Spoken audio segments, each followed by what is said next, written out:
Hello dear student, welcome. तो next question हम लोग अकाउंट्स में कर रहे हैं अमलगमेशन ऑफ फर्म। ओके, तो एक अमलगमेशन ऑफ कंपनी जो T Y BCom T Y BAF को है, या amalgamation of firm S Y BCom S Y BAF को आता है, राइट। इसमें क्या दिया है, दो पार्टनरशिप फर्म है।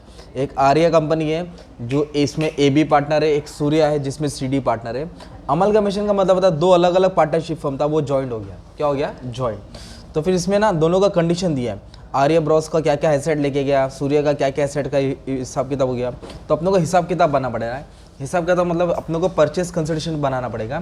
तो पीसी परचेस कंसिडरेशन, इससे मालूम पड़ेगा क्योंकि उनका बिजनेस का वैल्यू कितना, कितने का खरीदा है, जो नया कंपनी फॉर्म है उसको कितने का परचेस किया, राइट। तो सबसे पहले ना पीसी, अगर पीसी गलत आएगा तुम्हारा आंसर राइट नहीं आएगा, राइट। तो परचेस कंसिडरेशन बनाने के लिए क्या याद रखने का है, पीसी क्या है, बिजनेस की वैल्यूएशन निकाला जाता है, एसेट्स और लायबिलिटी को माइनस करेंगे। तो हमने क्या किया, ये एसेट्स के जितने भी नाम है ना, बिल्डिंग, फर्नीचर, इन्वेस्टमेंट, स्टॉक, सब एसेट्स को ऊपर लिख दिया। और कर्जा कितना है, दो कर्जा यहाँ लिख दिया, राइट। अभी हम लोग फर्स्ट कॉलम सॉल्व करेंगे जो आर्य। तो आर्य में कितने पार्टनर है, ए और बी। तो मतलब आर्य को कितने का खरीदा तो क्या उसकी वैल्यू होगी। तो जो नया फर्म बन रहा है तो उसने गुडविल दिया, कितना गुडविल दिया, 20,000। तो गुडविल एसेट है तो गुडविल की जगह पे 20,000 लिख देंगे इधर। फर्स्ट वाला कॉलम सॉल्व करो, ठीक है। बिल्डिंग कितना बोला, 60,000। तो बिल्डिंग की जगह पे 60,000 वैल्यू, मतलब ये पीसी में ना हमेशा एडजस्टमेंट वाली वैल्यू नहीं देगा, जो न्यू वैल्यू होता है ना वो कंसीडर करना है, ठीक है। नेक्स्ट बोला स्टॉक, स्टॉक का कितना वैल्यू दिया, 30,000। तो स्टॉक की जगह पे 30,000 डाल देंगे। अब इधर बोला डेटर्स पे ना 5% डाउटफुल डेट्स है, 5% डेटर। तो डेटर देखो 20,000 है, तो 20,000 पे कितना परसेंट निकालेंगे, 5%, तो 1,000 आएगा। तो 20,000 पे 1,000 माइनस करेंगे तो 19,000 डेटर्स हो जाएगा तुम्हारा। 1,000 आरडीडी कम किया ना मैंने, 20,000 था डेटर्स, 5% आरडीडी निकाला, 1,000 हो गया। तो एक कम कर देगा तो कितना आ जाएगा, 19,000। ओके, और उसके बाद क्या बोला है, अभी बोला all liabilities and remaining asset are to be taken at book value. मतलब सिर्फ एडजस्टमेंट में ये 4 का ही वैल्यू दिया है, बाकी किसी का कुछ वैल्यू नहीं दिया।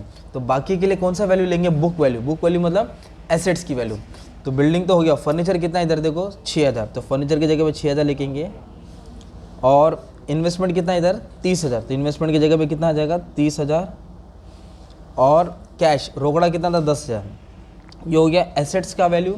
और कर्जा में क्या क्या है इधर, एक क्रेडिटर्स है, देयर आर 2 लायबिलिटीज, क्रेडिटर्स और एक बैंक लोन। तो बैंक लोन की जगह पे 10,000 रहेगा। तो अभी इसको दोनों को ऐड करेंगे टोटल और दोनों का माइनस करेंगे तो मालूम पड़ेगा बिजनेस की वैल्यू कितनी होगी, राइट। तो बिल्डिंग 60,000 है, 6,000, 30,000 इन्वेस्टमेंट, 30 30 60, तो 60 डाल देता हूँ। 19,000 डेटर्स है, इधर गलत हो गया साला, वापस से करता हूँ। 66 + 60, ओके, फिर 19, फिर 10, फिर 20। तो एसेट्स की वैल्यू हुई 1,75,000। कितना हुई, 1,70,000। अभी इन दोनों को ऐड करेंगे तो कर्जा मिलेगा 30,000। कितना मिलेगा, 30,000। तो what is purchase consideration, assets minus liability. तो एसेट्स और लायबिलिटी को क्या कर देंगे, माइनस कर देंगे। तो माइनस कर देंगे ना, अपनों का आंसर है 1,45,000। तो ये 1,45,000 क्या मालूम है क्या, परचेस कंसिडरेशन है। मतलब आर्या कंपनी है, आर्या फर्म, उसको इतना रुपये का नया फर्म ने परचेस किया, अब वो 145 दे देगा, वो फर्म पूरा उसका हो जाएगा। सेम अभी अपनों को किसकी वैल्यू निकालने का, सूर्य की निकालने का, राइट, सूर्य। तो सूर्य के लिए वापस अपने को ये कंडीशन पढ़ना पड़ेगा। तो सूर्य के लिए क्या हिसाब किताब है, उसका गुडविल दिया है 10,000, तो सूर्य के गुडविल की जगह पे लिखेंगे 10,000। नेक्स्ट बोला है बिल्डिंग, बिल्डिंग की कीमत कितना दी है, 80,000, तो बिल्डिंग की जगह पे 80,000 आ जाएगा, ठीक है। उसके बाद बोला है डाउटफुल डेब्ट्स क्रिएटेड 5% डेटर्स। तो डेटर्स है 75,000, कितना है, तो अपने को क्या करना पड़ेगा, 75,000 के ऊपर 5% निकालना पड़ेगा, राइट। तो 3,750 आएगा, वो 75,000 से माइनस कर देंगे। तो जो माइनस करके अमाउंट आएगा वो लिखेंगे 71,250। तो डेटर्स पे लिखा 71,250। फिर इधर बोला है बाकी का जो भी एसेट्स है और बाकी का लायबिलिटीज़ बुक वैल्यू में लेना है। बुक वैल्यू मतलब टेबल। फर्नीचर की इधर देखो डैश मारा है, तो इधर फर्नीचर नहीं था। इन्वेस्टमेंट 12,000, इसके इन्वेस्टमेंट की जगह पे 12,000 लिखा। फिर स्टॉक 46, तो स्टॉक की जगह पे 46 आ गया। कैश कितना था इनके पास, 10,400, तो कैश की जगह पे लिखे 10,400। और कर्जा क्या है, एक क्रेडिटर्स है और एक बैंक लोन है। तो क्रेडिटर्स और बैंक लोन 34,000, ओके। सिंपली हमने यहाँ लिख दिया, राइट। अगर इधर ऐसा बोला रहता ना कि पार्टनर फर्नीचर लेके जा रहा है तो फिर इधर नहीं लिखते। जो पार्टनर लेके जाएगा वो इफेक्ट नहीं आएगा, जो नया फर्म जो नया खरीद रहा है उसका हिसाब किताब आएगा। पार्टनर जो भी लेके आएगा उसका एडजस्टमेंट आएगा इधर, राइट। तो अभी फिलहाल ऐसा कुछ बोला नहीं था, कोई पार्टनर लोन लेके आ रहा है, एसेट लेके आ रहा है, लायबिलिटी, सिंपली अब इसको टोटल करके आंसर लेके आएंगे। तो ये बिल्डिंग 80,000 है, नेक्स्ट 12,000 था, इन्वेस्टमेंट 46,000, स्टॉक 71250, ये 10,400 अपना कैश और 10,000 गुडविल। तो ये 2,29,650 का एसेट्स हो गया। अब लायबिलिटी को ऐड करेंगे 46 + 34, तो लायबिलिटी समझो 80,000 है। अभी एसेट्स और लायबिलिटी को क्या करेंगे, माइनस करेंगे।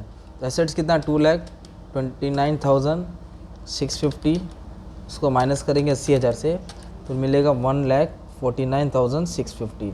ये किसका परचेस कंसिडरेशन है, सूर्य कंपनी का, राइट। अभी इधर देखो नया कंपनी बना है आरसू, दो अलग अलग कंपनी ज्वाइन हो गए, आरसू बन गया, राइट। तो इधर जो आरसू है ना, इधर टोटल आएगा अमाउंट। टोटल का मतलब क्या आएगा, आपको इन दोनों को ऐड करके लिखना पड़ेगा। 80 और 60 1,40,000, ये हो जाएगा 6,000, ये हो जाएगा 42,000। मतलब ऐसा करके आप पूरा ऐड कर देंगे, किसको, ये और ये कॉलम को ऐड करके यहाँ डालना है। और ये कॉलम ऐड हो गया, याद रखो बैलेंस शीट में आएगा। किस में आएगा, बैलेंस शीट में। अभी अपनों को लेजर अकाउंट बनाना है, लेजर मतलब एक बार आर्या का बनेगा, एक बार सूर्य का बनेगा। तो ये मैं पहले आर्या का बना रहा हूँ, किसका बना रहा हूँ, आर्या कंपनी। तो ये रियलाइजेशन अकाउंट बनाना है, फिर कैपिटल अकाउंट और न्यू फॉर्म। न्यू फॉर्म मतलब जिसने खरीदा, तो सबसे पहले एंट्री इसकी आएगी 1,45,000 की। तो कितने का खरीदा इसने, 1,45,000। किसको खरीदा, आर्या कंपनी को। तो ये पीसी परचेस कंसिडरेशन, तो उसका पहला इफेक्ट ऐसा आएगा। इधर लिखेंगे टू रियलाइजेशन, इधर लिखेंगे न्यू कंपनी, हमेशा याद आएगा इधर और इधर। तो इधर क्या लिखना पड़ेगा आपको, टू रियलाइजेशन। क्या लिखेंगे, टू रियलाइजेशन। अब ब्रैकेट में लिखना पीसी, कितने का परचेस किया, 1,45,000, 1,45,000। ये डेबिट है, तो दूसरा पे किधर आएगा, इधर क्रेडिट में लिखेंगे इधर। तो इधर क्या करके लिखेंगे, कहाँ से है, न्यू फॉर्म। इधर लिखेंगे bye new form, Arsu company है ना। तो पीसी कितना का खरीदा भाई, 1,45,000। ठीक है, सबसे पहले ये एंट्री पास करना है तुमको पीसी की। सेम ये एंट्री किसके बुक में आएगा, सूर्य के बुक में आएगा ना। तो पहले मैं आपको एक बुक अच्छे से करा देता हूँ, फिर बताता हूँ उसको क्या करना है। तो पहले पीसी की एंट्री पास कर दिया। पीसी की एंट्री पास करने के बाद अभी रियलाइजेशन अकाउंट की एंट्री पास करेंगे। तो सबसे पहले क्या करेंगे, जब भी लेजर बनेगा ना अपना, रियलाइजेशन, कैपिटल, न्यू फॉर्म, तो लेजर बनते वक्त अपने को ना अभी एडजस्टमेंट को नहीं देखना है, सिर्फ टेबल की एंट्री पास हो रहा है। तो अभी आ रही है, तो ये वाला कॉलम देखेंगे हम लोग, ठीक है। तो आ जाओ, तो बिल्डिंग में ये एसेट्स है, क्या है, तो एसेट्स को रियलाइजेशन अकाउंट में ट्रांसफर करेंगे। और एसेट क्या होता है, डेबिट होता है, क्या होता है, तो you have to record in debit side. कौन सी साइड में लिखना है, डेबिट साइड।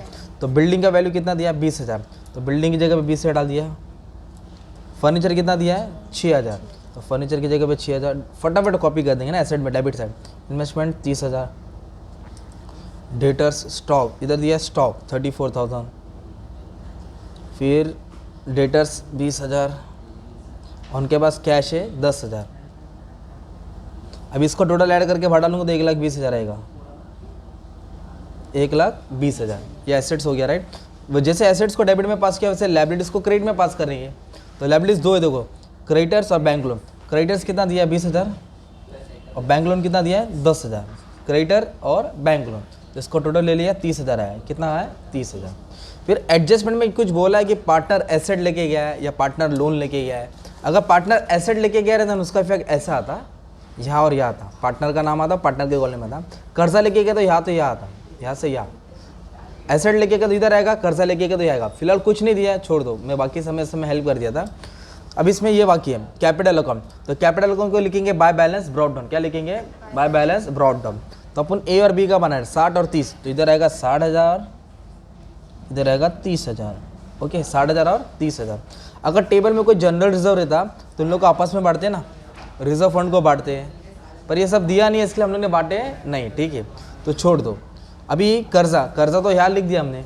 और सबसे पहले कौन सी एंट्री पास की, पीसी की एंट्री पास की। किसकी एंट्री पास की, पीसी की एंट्री पास की। सबसे पहले पीसी की एंट्री पास कर दी, ठीक है। तो सब होने के बाद अभी अपने को बैलेंस करना पड़ेगा। बैलेंस मतलब टोटल करना पड़ेगा। टोटल करके चेक करेंगे फायदा आ रहा है कि लॉस आ रहा है, और इसको टैली करने की कोशिश करेंगे। तो एकदम सिंपल सम, बेसिक सा सम हो गया।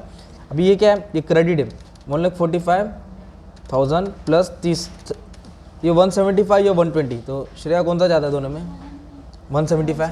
तो उसको दोनों तरफ लिखेंगे, 175 को दोनों तरफ लिखेंगे। तो 175 को क्या कर रहा है, मैं दोनों तरफ लिख रहा हूँ, ठीक है। तो 175 में से 1,20,000 माइनस करेंगे हम, तो आया 55,000। कितना है? तो क्रेडिट ज़्यादा हो गया ना, मतलब फ़ायदा हो गया आपका। क्या हो गया? फ़ायदा। ये फ़ायदा किसको बांटेंगे? पार्टनर लोगों के लिए बांटेंगे। इधर लिखेंगे पार्टनर्स कैपिटल। क्या लिखेंगे? Partners capital. क्या नाम है इन लोगों का? दोनों का ए और बी दिया है, तो कुछ रेशियो भी नहीं दिया है, तो प्रॉफिट हुआ। तो प्रॉफिट हम लोग कैसे बांटेंगे? इक्वली। कैसे बांटेंगे? इक्वली। तो 55 का आधा करेंगे 27,500 आ जाएगा। कितना आ जाएगा? 27,500। ओके, अब कैसे मालूम है प्रॉफिट हो? क्योंकि क्रेडिट ज़्यादा हो गया ना। अगर डेबिट ज़्यादा रहेगा तो लॉस होएगा। अब ये प्रॉफिट है तो इसको आपको यहाँ ट्रांसफर करना पड़ेगा। डेबिट है तो किधर रहेगा? क्रेडिट में। इधर लिखेंगे बाय। क्या लिखेंगे? बाय। तो कहाँ से आया ये? रियलाइजेशन में। तो इधर लिखेंगे रियलाइजेशन अकाउंट, और ब्रैकेट में लिखना है आपको प्रॉफिट। कितना प्रॉफिट मिला इसको? 27,500, 27,500। अब इसको आप लोग बैलेंस करेंगे, मतलब ऐड करेंगे। 60 और 20 80, 87,500 आएगा। तो इधर भी कितना आएगा? 87,500। कुछ है ऊपर माइनस करने के लिए? नहीं, तो सेम आंसर लिख देंगे। इधर लिखेंगे टू बैलेंस कैरीड ऑन 87,500। अब इसको टोटल करेंगे 30 और 20 50, 57,500 है ना। इधर रहेगा 57,500, सेम ऊपर आ जाएगा 57,500। ये तुम्हारा बैलेंस आ गया। क्या आएगा? तुम्हारा बैलेंस। अब ये डेबिट है तो किधर आ जाएगा? क्रेडिट में। बाय लिखेंगे, बाय डेबिट से किधर आ जाएगा? क्रेडिट। तो किसका नाम है? बाय ए कैपिटल और बाय बी कैपिटल। ये का कितना है? 87,500, इसका 57,500। अभी इसका तो टोटल 1,45,000 है ना। अब इसको ऐड करके चेक करते हैं कितना आता है। 87,500 और 57,500 तो 145, मतलब ये बैलेंस हो जाएगा, ये टैली हो जाएगा तुम्हारा। ये क्या हो जाएगा? तुम्हारा टैली हो जाएगा। तो ये किसका हमने बनाया? अभी एक का ही हुआ है। किसका बनाया हमने? आर्या। वही तो सेम सूर्य का आप लोग बनाएंगे ना। तो कैसा अकाउंट बनेगा? एक तो रियलाइजेशन अकाउंट बनेगा तुम्हारा, ठीक है। फिर एक क्या बनेगा? Partner capital. और एक क्या बनेगा? New form. क्या बनेगा? न्यू फॉर्म, जिसने खरीदा है ना। New form, partner capital. तो सबसे पहले एंट्री किसकी आएगी? इसकी एंट्री आएगी ना यार। तो इसकी एंट्री किधर आएगी? किधर आएगी और किधर आएगी? इधर लिखेंगे टू रियलाइजेशन, इधर लिखेंगे न्यू फॉर्म। फिर डेबिट साइड क्रेडिट, इधर पूरा एसेट्स की एंट्री आएगी। किसकी? इधर पूरी लायबिलिटी की एंट्री आएगी टेबल में से। ये एसेट्स है ना, ये वाला कॉलम इधर आ जाएगा, और ये जो कर्जा वो यहाँ आ जाएगा। इधर लिखेंगे by balance brought down capital का बैलेंस। इसको जैसे ही इसको मैंने बैलेंस किया है ना, सेम वैसे ही बैलेंस करना है। जैसे इसको सॉल्व किया ना, सेम इसके जैसे ही सॉल्व करना है। ये तुम्हारा कौन सा फॉर्म हो गया मालूम है? Amalgamation of form. क्या हो गया? अमलगमेशन ऑफ, मतलब जब दो फॉर्म क्या होता है? जॉइंट होता है, तो ऐसा करना पड़ता है, ठीक है। और जो टोटल आएगा बैलेंस शीट में डालना। तो मैंने और भी सारे वीडियो सॉल्व कर दिए, आप लोग चेक कर लेंगे तो अच्छा हो जाएगा, ठीक है। Thank you.